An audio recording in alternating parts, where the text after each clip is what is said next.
You've reached the point where you do not believe you can continue with your marriage.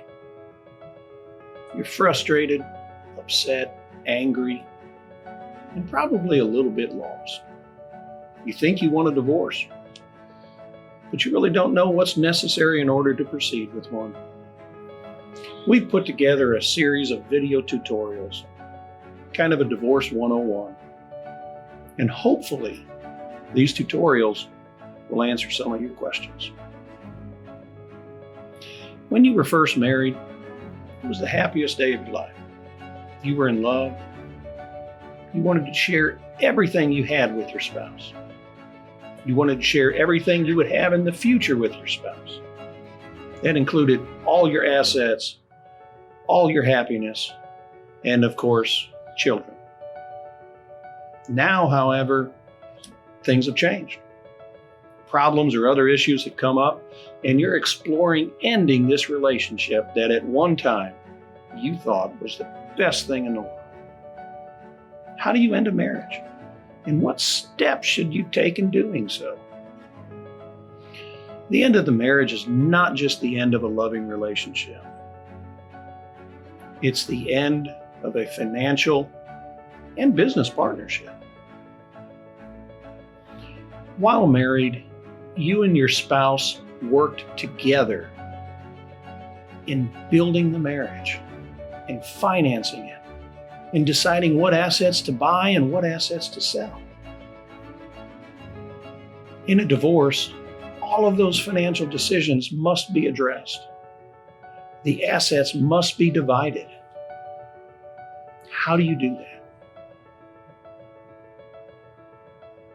Most importantly, children need to be taken care of.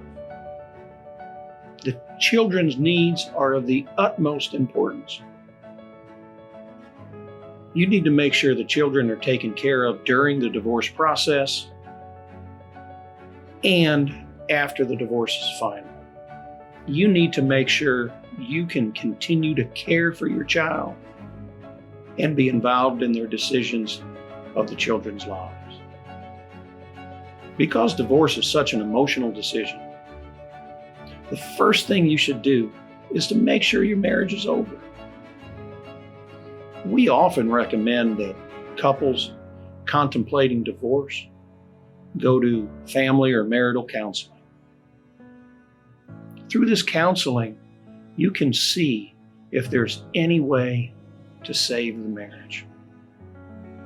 Of course, there are some instances where counseling is simply unavailable. Instances where there's violence in the marriage or some other dangerous situation exists. In cases where counseling has been attempted and failed, or where counseling is simply impractical, you need to contact a Texas lawyer and learn about the divorce process. Every divorce in Texas is a lawsuit. There's no online divorce. There's no common law divorce. In order to obtain a divorce, a lawsuit must be filed.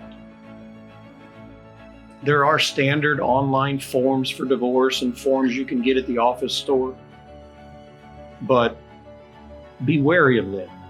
They may not really protect you, your assets, and your time with your children. You need to contact a Texas lawyer who is comfortable in the courtroom and is able to protect your rights and your time with your children.